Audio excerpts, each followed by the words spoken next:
Hello, welcome to my channel. This is gonna be my first YouTube video, so I kind of just, honestly, this isn't even gonna be much of a video. This is just me ranting about this book I just finished.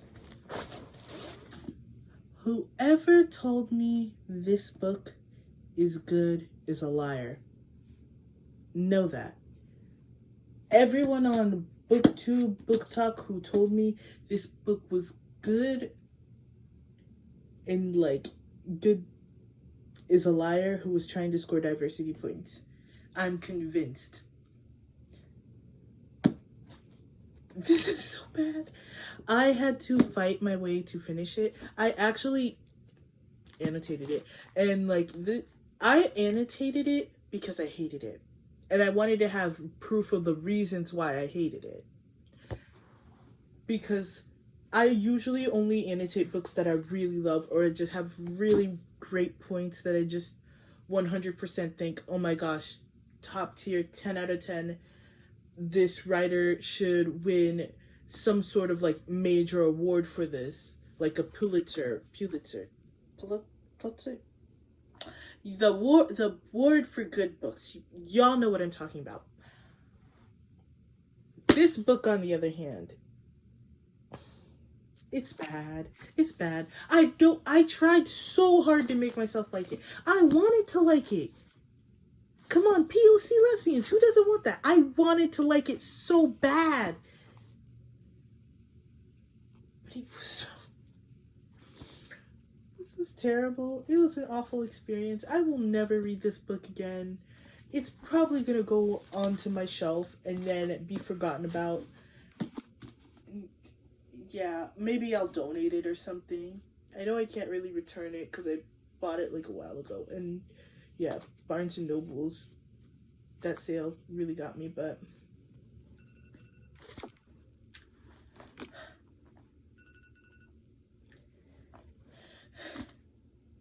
Now, I'm not the type of person who will just say, oh my gosh, it's terrible, it's trash, this is awful. What was the author thinking? I do have a genuine... My critique of this is a book for people who don't like world building, because there is none. There is zero world building whatsoever in this book. It doesn't make sense. It doesn't make sense, at all.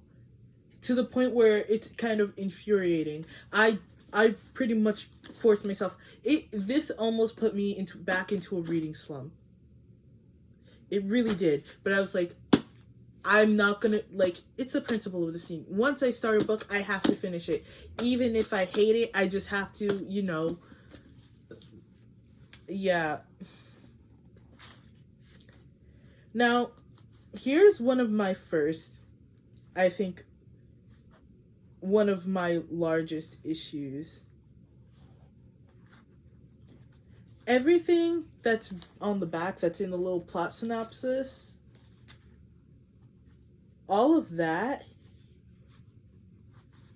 takes place in the first 100 pages. Well, not even... the little plot synopsis happens within the first 125 pages. You do not need 125 pages for what you already showed in the back in 2 paragraphs. You don't need 125 pages for 2 paragraphs. You already told this. There was nothing of substance added within the first 2 paragraphs, except it introduced to, this character wasn't even, interval to the story, I know these words. I know how to read them. I know how to write them. Saying them's another thing. Don't judge me.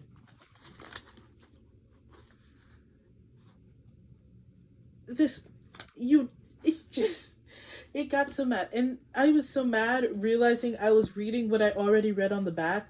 And I guess this is kind of spoilers, but yeah, it introduces the character Luke. And I like how they tried to have MLM and WLW, or as I call it, Woola Wolf, representation. I I love I love that it tried to do it, but it did it badly. Because if you removed Luke's character from the story, you would still have the same story. It would not matter at all. Like, there was no reason Luke's existence, there was just no reason for it. Like, you could get rid of his entire background. Like, I don't know if the author was trying to draw a parallel with what happens between men loving men and women loving women in this universe. I don't know if that was the author's intention, but it was done badly, and his story was just overall irrelevant. And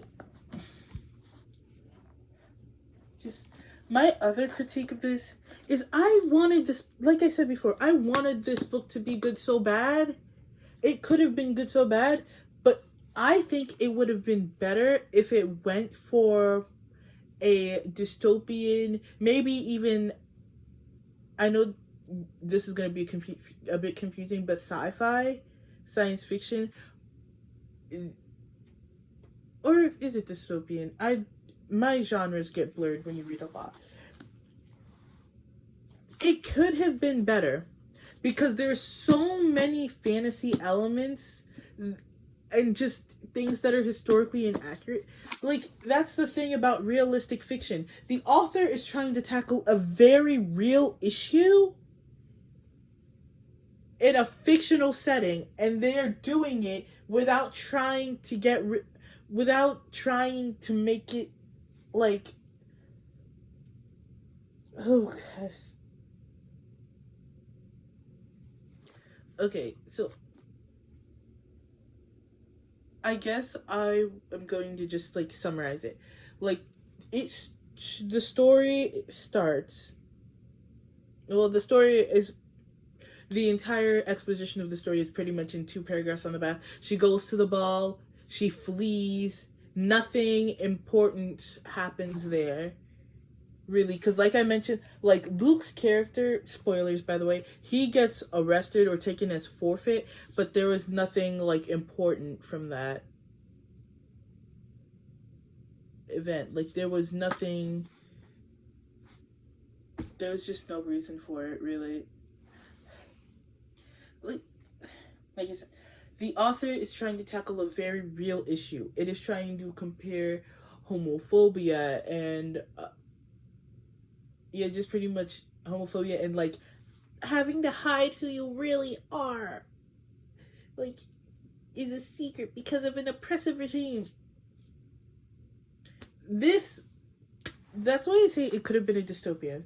It would have been pretty much a run-off-the-mill dystopian, because look at me. I love my fairy tale retellings. I love them like no other. I've read Throne of Glass back when it was a Cinderella retelling. I read Legendborn. Top tier, by the way. God tier. I love Legendborn. I was hoping that this could come second to Legendborn, and it did not. It did not. It did not even touch that book. Like, even in children's novels, I've read The School for Good and Evil, one of my favorite fairy tale retellings, like no other. I wish I had my physical copy of the book, because I can show you. I've read that story so many times that the cover literally just fell off. It fell apart in my hands, and I've taped it right back on, and it looks good as new.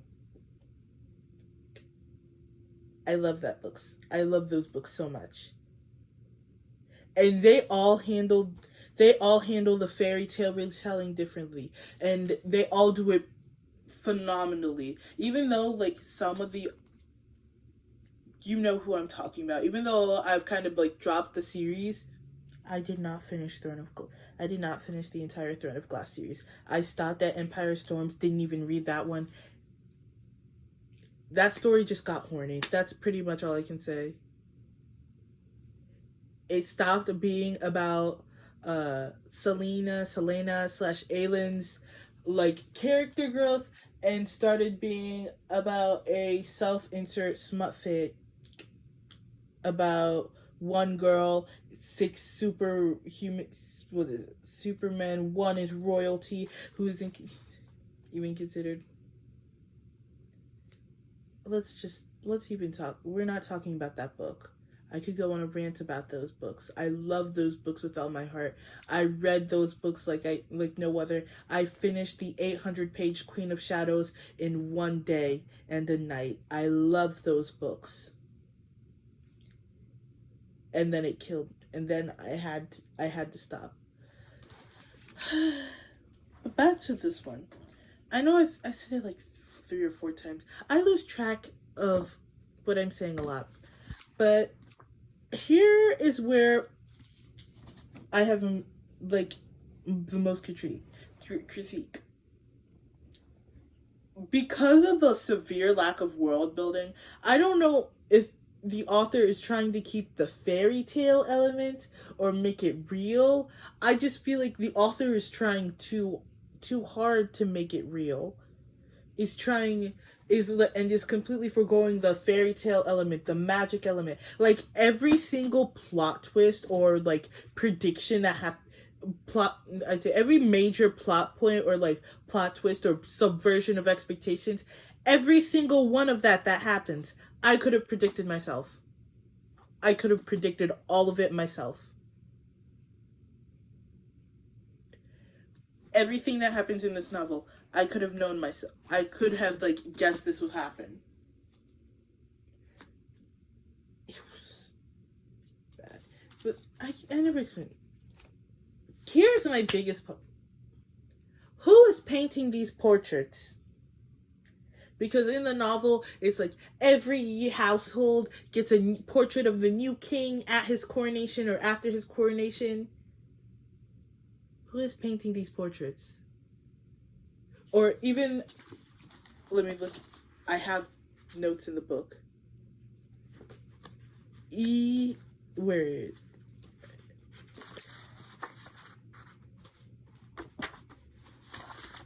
Because like the story doesn't pick up until like page 300, and even then it's boring. Chapter 35, page 146.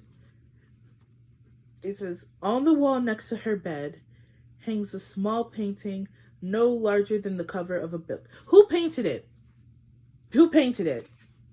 Who painted it? Is the author trying to show like pictures? Is the author trying to make it so there's pictures? And if so, why not just make it so there's pictures? Why not make this so it takes place in a dystopian future? Why not just do that where it's like, there's cameras?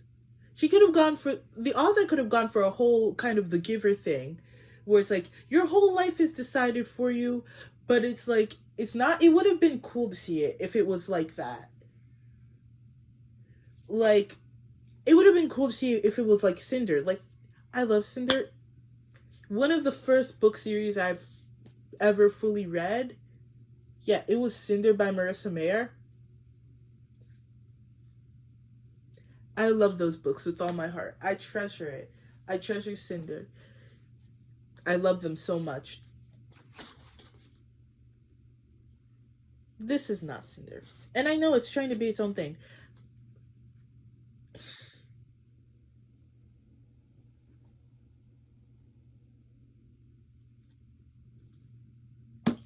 She could have just had cameras. She could have made it, the author could have made it I feel like the author would have done better making it a dystopian novel with fantasy elements, because you have no idea what time period they're in. They're saying it's 200 years after Cinderella. Instead of spending 125 pages talking about what you already put in 2 paragraphs on the back, you could have talked about how Cinderella's land became so diverse, because it's very, I don't know what kind of story of Cinderella the author is going for, because, like, It seems when you first read it, it's like, oh, it's talking about the Grimm brothers' original story of Cinderella. The ball is held for 3 nights, except the ball that the girls are forced to go to, instead of being held for 3 nights, it's held once every year, and like you can only go 3 times. It's giving not making very much sense.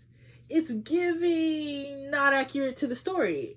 It's giving you have kind of no idea about like the background. I would have loved, instead of writing 200, 100 words on what you put in 2 paragraphs, I would have loved if she talked about how Cinderella's land became so diverse. If she talked about how, instead of maybe slave trade, because I didn't really want to read a book about slave trade, but if it's something that happens and then it's like Mansfield abolished it and made it free, and like so he could gain the support of all peoples and stuff. If the author did that, I would like it. I would like it. I would think, okay, that makes sense, because our main character is a dark-skinned woman. And Cinderella is still white in this story. So it's like, okay, I would have loved to understand like how it came to be. Like we read about her grandmother, we don't know, like we read 2 paragraphs about her grandmother, but somehow her grandmother is like integral to the story. We don't even know really much about Sophia herself. This book could be an allegory for, I'd say, even coming out, but it's a bad one. It's a very bad one. I don't even say very bad, but because like I don't really read books by men. So it's like, I think I read the few that I do. It's like you can tell that the author doesn't know how women work, or has never written books by women. So when I hate calling things by women bad. Like, you can wreck this all you want, give it all the diversity points you want, but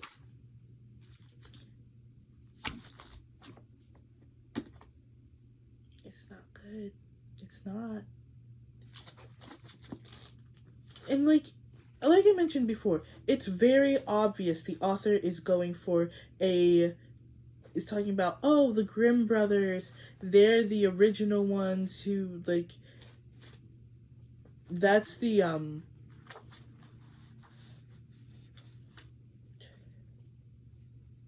what is it? That's the story that they're kind of being told, because, oh, birds pecked out their eyes and their feet and they were exiled, and then it's like, there's a Disney reference in this. I'm looking for it right now. That's why it seems kind of odd. I look a little odd, but there's a Disney reference in this. And even here, it's like, they talk about, oh, the palace approved versions, and like somehow they talk about the last descendant of Cinderella's stepsisters. She has a collection of storybooks that came from all over the land. This is another way I would want to know. How are they printing these books? Because from what I know, Cinderella was based in early 17th, 18th century Europe. Not even 17th, 18th. Like, medieval, 1500s. Not even medieval, maybe a little after. It's a very specific, very white part of Europe. And I understand this is supposed to be a magical land called Lille, and I think the whole kingdom's called Marseille, or is that the city? Even then, it's like, there's no map, so like, you don't really know what the fuck's going on.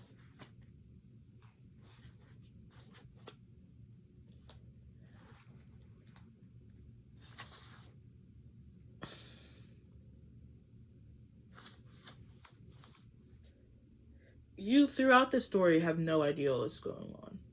Because the author tells us, and I feel like the author both tells and shows at the wrong points.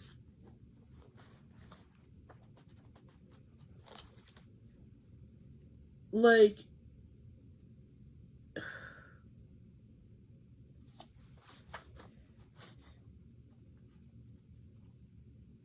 I say this. They tell us the story of Luke. No, they tell us the story of Sophia's grandmother and how much she loved her, but they don't show the story of her grandmother. They don't talk about how why her grandmother and her were so close. Like, her grandmother gets executed, by the way. Spoiler alert, but like, you figure that out pretty quickly, because their grandmother's an outspoken woman, and like, the entire plot of this is like, oh, women are oppressed, women have to wear dresses and preserve their modesty.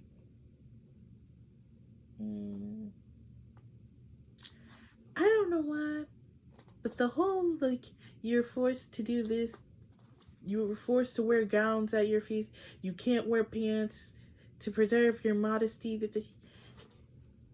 Now, don't come for me. I'm not saying that the author is. I'm just saying what it seems like. It feels a bit... It reminds me of a certain debate about Islamic women, or women who follow Islam, about how they don't choose to wear these things. It's forced on them. And if this book was better written, I wouldn't think that at all. But because of the way it is, it kind of plants that little seed in your brain. It kind of like makes you think it is, and you're, you know?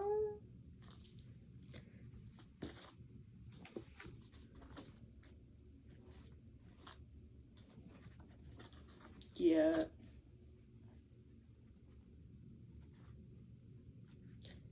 Like, there is no quote out of this that I could not have found. There's no, like, big message or, like, quote in this book that I could not have found done better in another novel. Even the romance kind of seems forced. Like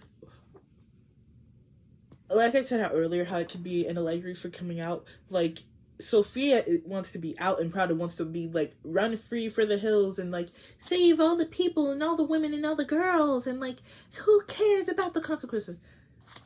Aaron is not ready to come out of the closet. Aaron wants to live a quiet life and protect her family, and, like, wants to make them proud.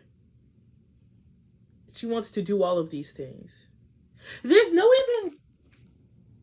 no resolution of their relationship. Like, we don't know what happens else after Aaron. Like, the last 2 pages are sort of like the after effect or the epilogue, and it doesn't make sense. It's such a bad ending. Such a bad ending. Like, oh my gosh. One day I'm gonna come back with a real legitimate critique of this book, but I literally just finished it today, and I'm so...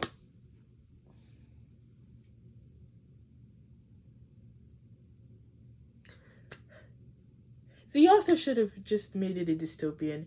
In the future, like, what is it? In 2136, all girls who become of age 16, also, age your characters up.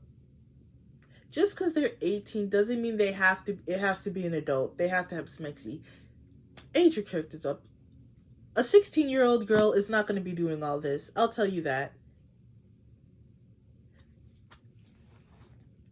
Like, especially in an oppressed situation, the main character fundamentally is selfish. I'm not even gonna lie. They're choosing their own happiness, their own personal happiness, over that of those around them. And it's like, oh, it all works out in the end. Yeah, because, like, main character plot armor. But it doesn't work out in the end. It doesn't. The character is still selfish. For some reason, the descendant of Cinderella's stepsister becomes queen. It doesn't even make sense when they say about the stepsisters, because they're stepsisters, right? And they're like, oh, because Cinderella's father was the one who's like, who was originally meant to be king instead of Prince Charming. I do like the one quote where it was like, do you ever ask yourself what kind of person would name their kid Charming? And then they never make it a plot point that his true name is what kills him. His true name is important. It's like, we don't even know his name.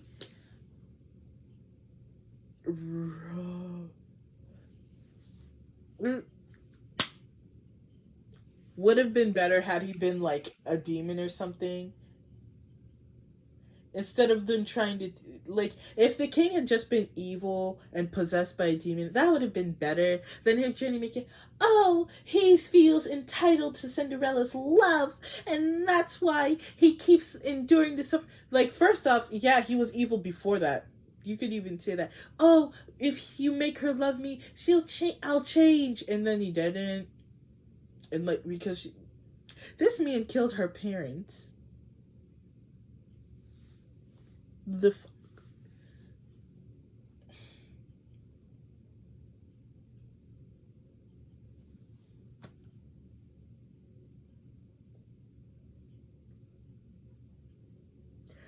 I wish even the author had gone to talk about the artists who were in charge of commissioning these portraits, painting them.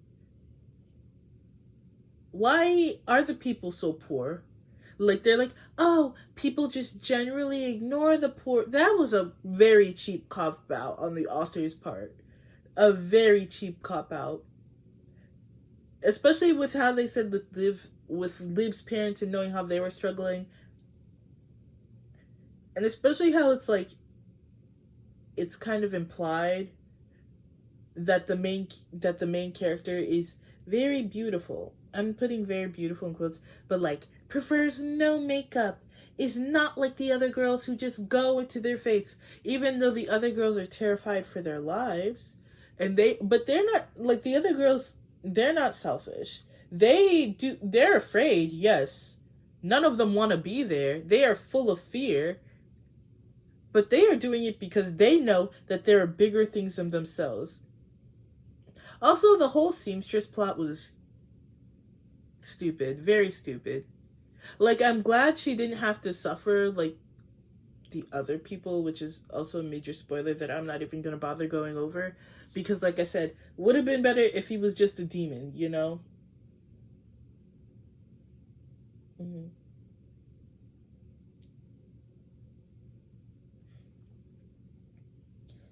In other words, this novel is bad. Don't buy it, don't read it. It will put you in a reading slump. I got it for buy one, get one 50% off. I think I paid $5 for this. It would have been like $16, $17. No.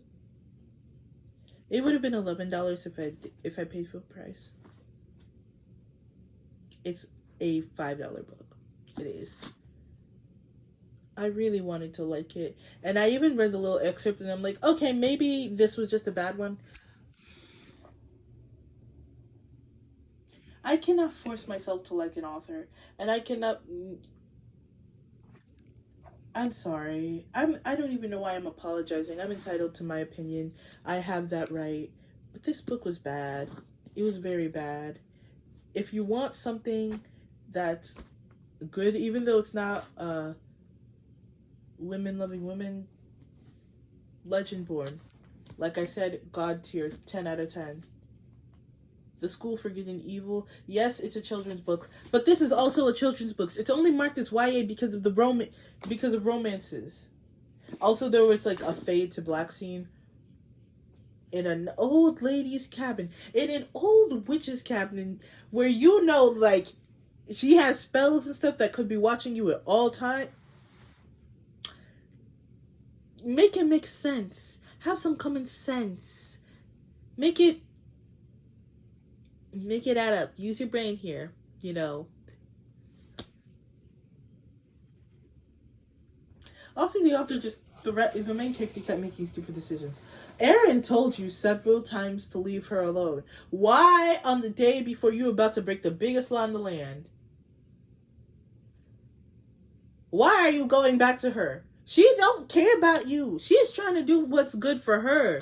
Like, I'm glad Erin gets a happy ending because, like, the men who abused her get punished for their abuses. Okay. All I have to say is okay. We don't even get like a hint of romance in the. I do not feel any romance between them. Like, I feel like they care for each other. Not even care for each other deeply. They just care for each other generally. But there's no romance, no nothing.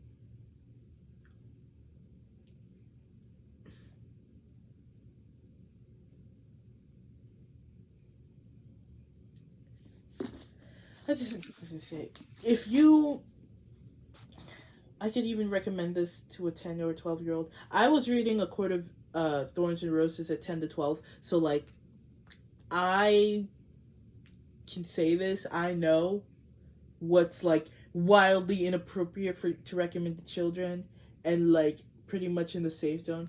You can read this.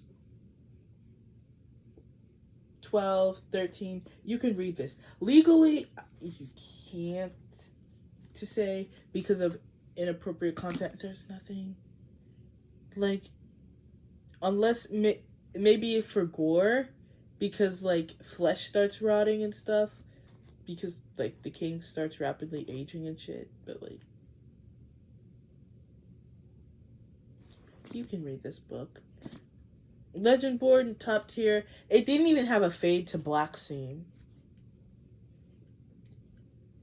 My veteran readers, my veteran YA readers know what I'm talking about. This has a fade to black scene. It didn't even have a fade to black scene because there was like none of that. The main character had a purpose. The main character had a mission. She had no time for boys. Like, yes, she does need a boyfriend, and that's like great for her. Good for her. Nick is a great person. Spoiler alert. But like, you can predict it. They click. You can tell that they like each other at least. You can't even tell that they like each other. That they ever like each other. And because the time period is so confusing, like, I'm confused. Are like they both peasants? Like, I understand they're both poor, but are they like both like peasantry? Are they wearing like farmer's gown, or is this like a Handmaid's Tale style frock, or like?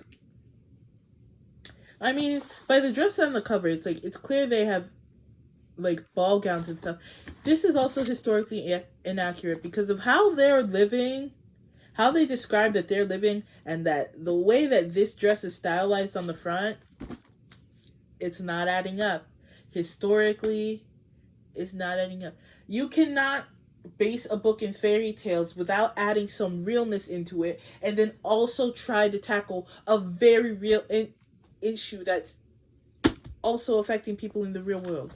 Like, you just can't. And that's how you end up with a book like this that people want to like, that people recommend because it's so diverse, but it falls flat. That's how you end up with a book like this.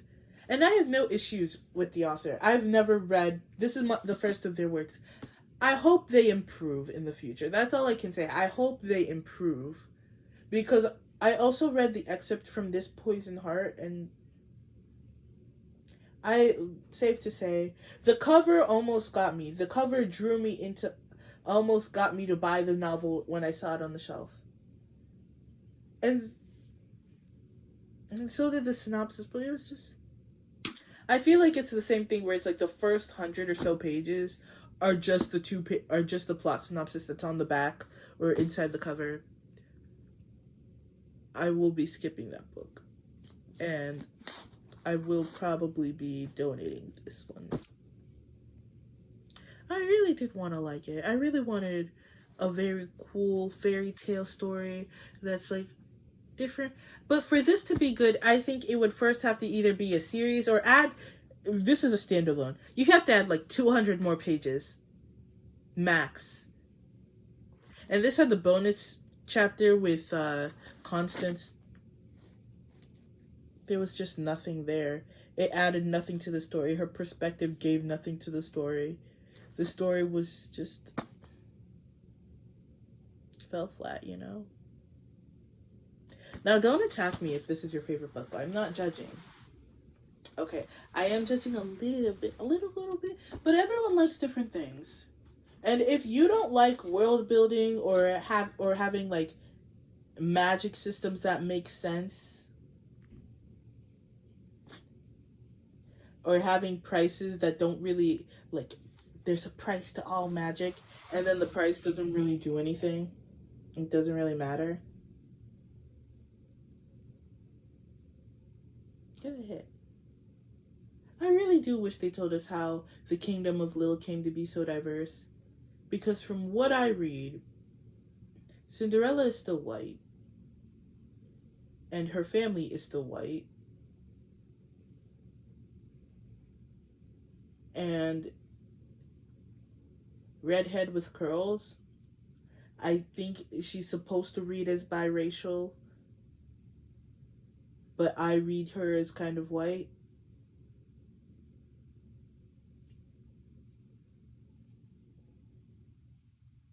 And she's the descendant of Gabrielle, who I'm pretty sure is white. So then from then on, yeah, it would make sense. She's supposed to be very biracial, but like she reads very much white. I wish there was a story of how the kingdom came to be diverse.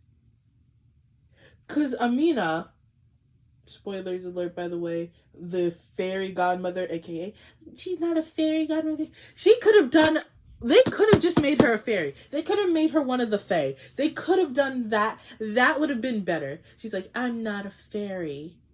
And they're like, oh no. Oh, so you're a witch. And like, just make her one of the fae. That would have been so much cooler if the other wasn't lazy. But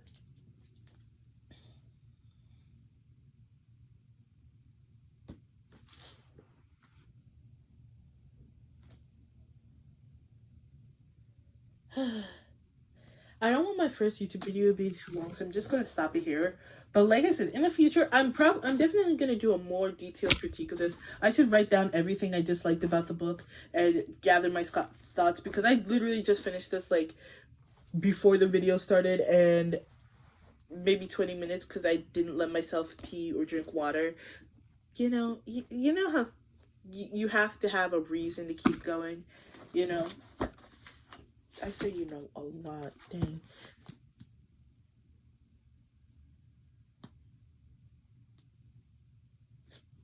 It's not for me. If it's for you, then good, but it's not for me.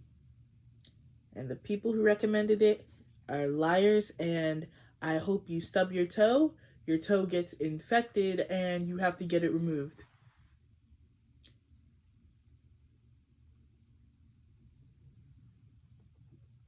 Because lying is a sin, right? You know lying is a sin. You know recommending me this book, telling me it's so good, comparing it to Legendborn, putting it on the same level. No one put it on the same level as Legendborn. I'm not even gonna lie and say that. But comparing it like, oh, these two books, if you like, read these two books if you like diverse books. My bookshelf is like right over there. I mean, it's not even my bookshelf. It's pretty much just the TBR I put in the shelf by my bed. You know lying is a sin, right? Just keep that in mind. Don't ever do that again. Sometimes diverse books can be bad. Sometimes they can be bad. And they are allowed to be bad. You do not have to recommend them.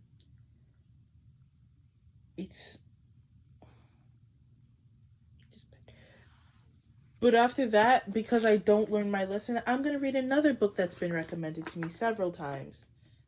And I'll probably come back with a review of it. I feel like I'll like it. I like how the cover feels. It's a nice floppy book. I'm excited to read, you know.